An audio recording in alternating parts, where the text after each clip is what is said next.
بسم اللہ الرحمن الرحیم بسم اللہ الرحمن الرحیم الحمد للہ وکفا وسلام علی عبادہ الذین اصطفى اما بعد۔ عزیز طلبہ، فقی قواعد کے دروس کی آج ہماری نشست نمبر 31 ہے، اور آج کی نشست میں ہم فقی قواعد جو ہم نے شروع کیے تھے ان کا تطبیقی جائزہ، تو ان میں سے ہمارا قاعدہ نمبر 16 ہے۔ قاعدے کے الفاظ آپ کے سامنے ہیں۔ المشقۃ تجلب التیسیر، المشقۃ تجلب التیسیر، کہ مشقت جو ہے، تکلیف جو ہے، یہ آسانی کھینچ لاتی ہے۔ مشقت کو کہتے ہیں تکلیف، تجلب کھینچنا، تیسیر آسانی اور سہولت کو کہتے ہیں۔ یہ تو اس قاعدے کا مختصر سا ترجمہ ہے۔ اب یہ ایک تفصیلی قاعدہ ہے بہت زیادہ، لیکن اس کی جو اہم عنوانات اور اہم مباحث ہے ان کو انشاءاللہ ہم دیکھتے ہیں۔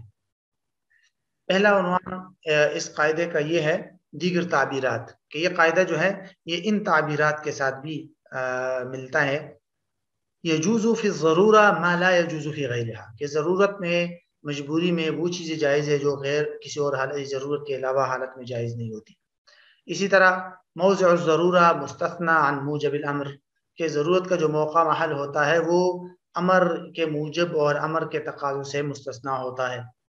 اسی طرح یوں بھی یہ ذکر کیا جاتا ہے کہ ما یؤدی الی الحرج یکون موضوعا عن المکلفین، جو چیز انسان کو حرج تک پہنچانے والی ہو، تکلیف تک پہنچانے والی ہو، تو ایسی چیزیں مکلفین سے ساقط ہوتی ہے اور ان پر عمل کرنا لازم اور ضروری نہیں ہوتا۔ بہرحال شریعت کے ایک اہم مقصد اس قاعدے کے اندر پنہا ہے، جو کہ ہے کہ بھئی مشقت ختم ہوتی، شریعت میں مشقت جو ہے وہ مطلوب نہیں ہے، شریعت لوگوں کی آسانی اور سہولت چاہتی ہے۔ بہرحال دوسرا عنوان دیکھ لیتے ہیں، وہ ہے قاعدے کا مفہوم۔ چونکہ الفاظ کی وضاحت ذرا تفصیل طلب ہے، اس کو ہم الگ عنوان میں دیکھیں گے، یہاں ہم اس قاعدے کو مختصر سا اس کا مفہوم بتا دیتے ہیں۔ یہ ام القواعد ہے، بہت اہم قاعدہ ہے اور تقریباً تمام ائمہ کا ایک اتفاقی قاعدہ ہے، اور جیسے میں نے پہلے بھی بتا دیا کہ شریعت کی ایک بہت ہی اہم اور خاص حکمت اور مقصد اس میں پنہا ہے، اور وہ یہی ہے کہ شریعت میں حرج اور مشقت جو ہے وہ مطلوب نہیں ہے، بلکہ سہولت اور آسانی شریعت کو مطلوب ہے۔ اس پر بہت سارے دلائل موجود ہیں جس کو ہم آگے جا کے دیکھیں گے۔ بہرحال شریعت کا اصولی حکم یہ ہے کہ جہاں کہیں کسی حکم کے لاگو کرنے میں لوگوں کو تنگی لاحق ہو رہی ہو، ناقابل برداشت تکلیف اور مشقت کا سامنا کرنا پڑ رہا ہو، تو خواہ اس مشقت اور تکلیف کا تعلق مال، جان، کسی چیز کے ساتھ بھی ہو، تو وہاں شریعت جو ہے لوگوں کو مشقت سے نکالنے کے لیے تخفیف اور آسانی کا راستہ بتا دیتی ہے، اور حکم میں اتنی تخفیف اور رخصت دے دیتی ہے شریعت کہ جس کی وجہ سے انسان تکلیف اور مشقت میں نہ پڑے۔ تو بہرحال یہ اس قاعدے کا مختصر سا مفہوم ہے جو آپ کے سامنے آ گیا۔ اب ہم دیکھ لیتے ہیں کہ اس قاعدے کے دلائل کیا ہیں۔ یہ قاعدہ بہت ساری شرعی نصوص اور دلائل سے ثابت ہے کہ شریعت میں جو ہے وہ لوگوں کو مشقت میں ڈالنا مطلوب نہیں ہے، شریعت میں لوگوں کے لیے آسانیاں پیدا کرنا مطلوب ہے۔ اس پر بہت ساری نصوص موجود ہے، تو اس لیے قرآن مجید کی بہت ساری آیات ہے جس میں آتا ہے، مثلا ایک جگہ ہے اللہ رب العزت فرماتے ہیں کہ یرید اللہ بکم اليسر ولا یرید بکم العسر، اسی طرح فرماتے ہیں یرید اللہ ان یخفف عنکم لا یکلف اللہ نفسا الا وسعها وما جعل علیکم فی الدین من حرج، اس سب اور بھی بہت ساری آیات ہیں۔ تو حدیث سے بھی اس طرح کا اصول معلوم ہوتا ہے۔ ایک حدیث میں سرور دو عالم صلی اللہ علیہ وسلم فرماتے ہیں کہ ان الدین یسر، اور حضرت عائشہ جو فرماتی ہے ایک حدیث کے اندر، صحیح بخاری کی ایک حدیث ہے کہ جب بھی آپ صلی اللہ علیہ وسلم کو دو باتوں میں اختیار دیا جاتا تو آپ صلی اللہ علیہ وسلم سہولت والی بات اور آسانی والی بات کو اختیار فرماتے تھے۔ تو بہرحال اس طرح کی بہت ساری ایسی نصوص ہے، اور اس بات پر جو ہے عقل کا تقاضا بھی یہ ہے کہ شریعت اسلامیہ جو ہے چونکہ عقلی تقاضوں کی سے ہم آہنگ ہے، تو ایک عقل جو ہے وہ یہ تقاضا کرتی ہے کہ جہاں ناقابل برداشت تکلیف ہو رہی ہو اس کے باوجود آپ پر وہ حکم لازم کیا جائے، تو یہ عقل تسلیم نہیں کرتی یہ چیزیں۔ تو اس لیے شریعت نے وہاں آسانی کا حکم دیا ہے، تاکہ جو ہے شریعت کے تقریباً تمام احکامات جو ہے وہ عقلی تقاضوں کے مطابق ہے اور وہ عقل کے خلاف نہیں ہے۔ جو البتہ یہ الگ بات ہے کہ کچھ احکامات سمجھ نہیں آتے، عقل سے اوپر ہوتے ہیں، لیکن عقل کے خلاف کوئی بات نہیں ہوتی۔ بہرحال اب ہم دیکھ لیتے ہیں اگلا عنوان جو ایک تفصیل طلب عنوان ہے۔ قرآنی دلائل اور احادیث ہم نے دیکھ لیے ہیں، الفاظ کی وضاحت دیکھ لیتے ہیں۔ الفاظ میں اس قاعدے کے اندر بنیادی طور پر دو لفظ بڑے اہم ہیں، ایک مشقت اور دوسرا لفظ ہے تیسیر، کہ مشقت کیا ہے اور تیسیر کیا ہے اور اس کے تحت کون کون سے عنوانات پر بحث ضروری ہے۔ تو پہلا لفظ جو ہے وہ ہے مشقت، اور مشقت کے پھر اس کے بعد ہم دوسرا لفظ دیکھیں گے وہ ہے تیسیر، ٹھیک ہے۔ مشقت کا جو لفظ ہے اس کے تحت ہم چار باتیں دیکھیں گے۔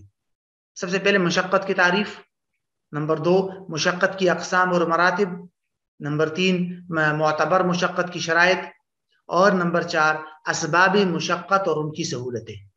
یہ چار چیزیں ایسی ہیں جو لفظ مشقت کے تحت ضروری ہے۔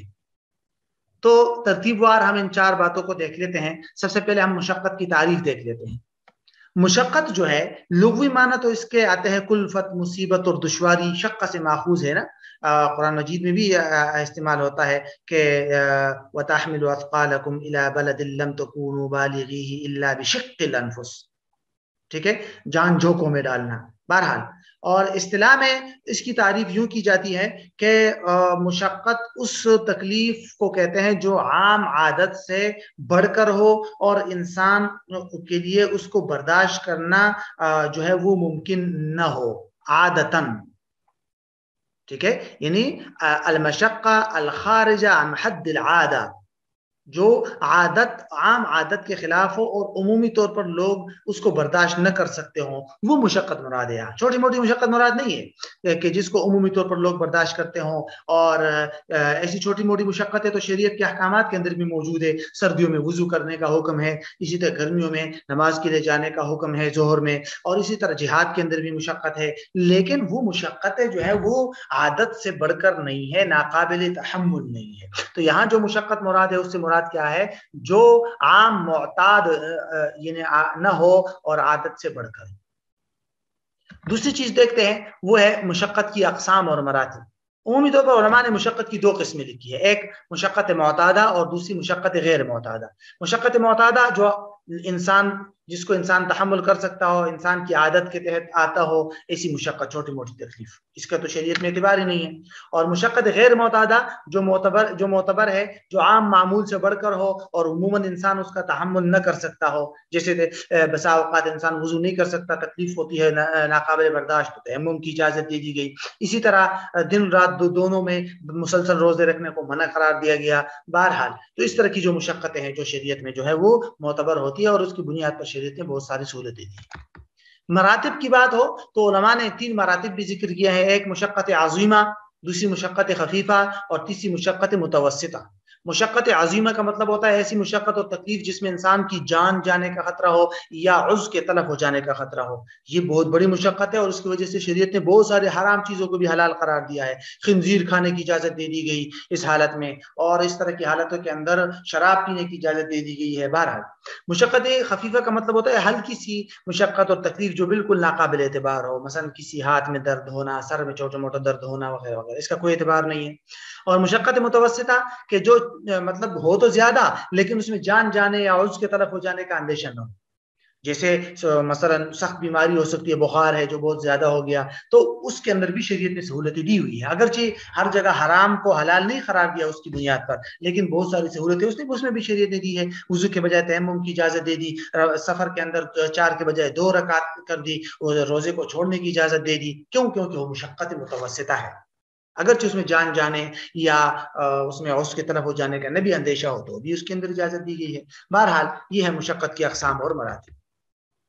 تیسری جو چیز ہے مشقت کے تحت، تیسرا جو عنوان ہے وہ مشقت کی شرائط، یعنی وہ مشقت معتبر ہوگی شریعت میں جس میں یہ شرائط موجود ہو۔ اگر یہ شرائط نہ ہو تو پھر شریعت کے اندر اس مشقت کا کوئی اعتبار نہیں۔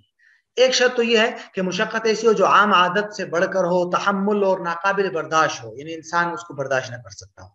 نمبر 2 مشقت ایسی نہ ہو جو عبادات میں پائی جاتی ہے۔ عبادات میں جو مشقتیں پائی جاتی ہے وہ تو ہے ہی ہے، مثلا وضو کا حکم ہے، جہاد کا حکم ہے، یا اور بھی رمضان کے اندر انسان کو بھوک بھی لگتی ہے، وہ چھوٹی موٹی مشقت ہے جو عمومی طور پر عبادات میں ہوتی ہے، ایسی مشقت کی وجہ سے سہولتیں نہیں ملتی۔ ہاں اگر عبادات کے اندر اصلاً وہ مشقت نہیں ہے اور بعد میں انسان کو پیش آ رہی ہے تو وہ الگ بات ہے، وہ عارض مشقت ہے، اس کا اعتبار کیا جاتا ہے، اس کی بنیاد پر سہولت بھی دی جاتی ہے۔ اچھا، سہولت ایسی ہو جو کسی نص یا شریعت کے کسی اصول کے خلاف نہ ہو، یعنی آپ مشقت کی بنیاد پر صرف وہ سہولت دے سکتے ہیں جس کی شریعت نے بھی گنجائش دی ہو، شریعت کے اصولوں کے خلاف نہ ہو۔ مثال کے طور پر اب جان جانے کا جہاں خطرہ ہو وہاں شریعت نے شراب پینے یا خنزیر کھانے کی اجازت دی ہے، لیکن جان جانے کی صورت میں شریعت نے یہ اجازت نہیں دی کہ آپ کسی اور کی جان لے لیں یا آپ زنا کا ارتکاب کر لیں۔ اب یہ چیز ایسی ہے جو ممنوع ہے اگرچہ آپ کی جان جائے، تو مشقت کی وجہ سے یہ سہولتیں نہیں ہوگی، تو اس لیے ان باتوں کو بھی مد نظر رکھنا چاہیے۔ اسباب مشقت اور ان کی سہولتیں، علماء نے غور و فکر کر کے اجتہاد کر کے کچھ اسباب بتائے ہیں کہ یہ ایسے اسباب ہیں جو کہ عمومی طور پر شریعت نے ان اسباب کی بنیاد پر سہولتیں دی ہے۔ مثال کے طور پر یہ 7 اسباب ہے۔ سفر ہے، سفر کی وجہ سے بہت ساری سہولتیں ملتی ہے، 4 کے بجائے 2 رکعت، اور اس طرح روزے کا چھوڑنا وغیرہ۔ مرض ہے، مرض کی بنیاد پر بھی بہت ساری سہولتیں ملتی ہے۔ اکراہ اور زبردستی ہے، آپ پر کوئی آدمی زبردستی کر رہے کہ بھئی آپ کی جان چلی جائے گی، زبان سے کلمہ کفر کہہ دو، یا آپ کو کوئی جان کی دھمکی دے دے کہ بھئی خنزیر کھا لو، تو وہاں شریعت نے اجازت دی ہے۔ نسیان ہے کہ بھول کی وجہ سے بھی شریعت نے بہت ساری گنجائش دی ہے کہ رمضان میں روزے میں انسان بھول کر کھا لے تو اس کا روزہ نہیں ٹوٹتا وغیرہ وغیرہ۔ جہل ہے، ایک آدمی کو معلوم ہی نہیں ہے کہ دارالحرم میں رہتا ہے، آس پاس مسلمان نہیں ہے، بیچارے کو احکامات کا علم ہی نہیں ہے، تو وہاں شریعت نے اس کو گنجائش دی ہے، سہولتیں دی ہے۔ عسر اور عمومی بلوا ہے، عسر کا مطلب ہوتا ہے تنگ دستی، اور عمومی بلوا کا مطلب ہوتا ہے کوئی ایسا کام جس میں ابتلا عام ہو، لوگ عمومی طور پر اس میں مبتلا ہو، تو وہاں پر بھی شریعت نے اجازت دی ہے۔ مثال کے طور پر راستے کا کیچڑ ہے، اس کو علماء نے جائز قرار دیا، کیوں؟ کیونکہ اس میں بارش کے اندر اس سے بچنا ممکن ہی نہیں ہے۔ ہاں اگر یقینی طور پر نجاست نظر آ گئی وہ الگ بات ہے، لیکن ویسے راستے کا کیچڑ پاک ہے کیونکہ اس میں عمومی بلوا ہے۔ اور نقص ہے، نقص کا مطلب ہوتا ہے کہ انسان کے اندر کامل اہلیت تب ہوتی ہے جب اس میں بلوغت بھی ہو، اور اس کے اندر بیماری بھی نہ ہو، جنون بھی نہ ہو، اور اس کے اندر مطلب مرد ہو، ٹھیک ہے، تو اس پر تمام احکامات لازم ہو جاتے ہیں۔ اگر وہ بالغ نہیں ہے تو اس میں نقص ہے، لہٰذا اس پر احکامات نہیں ہے۔ اگر وہ مجنون ہے تو اس پر احکامات نہیں ہے۔ اگر وہ مرد نہیں ہے تو بہت سارے احکامات اس پر بھی نہیں ہے۔ مثلا عورت ہے، اس کے لیے جمعے میں حاضری ضروری نہیں ہے، اس کے لیے جہاد میں جانا ضروری نہیں ہے، اس کے اوپر نان و نفقہ لازم نہیں ہے، تو بہت ساری چیزیں مؤنث ہونے کی بنیاد پر بھی جو ہے وہ سہولتیں مل جاتی ہے۔ تو بہرحال یہ ہے اسباب مشقت اور اس کی سہولتیں۔ یہ مشقت کے لفظ کا تفصیلات آ گئی۔ اب اگلی نشست کے اندر ہم انشاءاللہ تیسیر کو دیکھیں گے کہ تیسیر کس کو کہتے ہیں، اور اس کی جو ہے اس کے تحت کون کون سی صورتیں اور تفصیلات آتی ہیں، تو اس کو انشاءاللہ ہم اگلے عنوان کے اندر دیکھ لیتے ہیں کہ تیسیر کے تحت کون سی تفصیلات آتی ہیں۔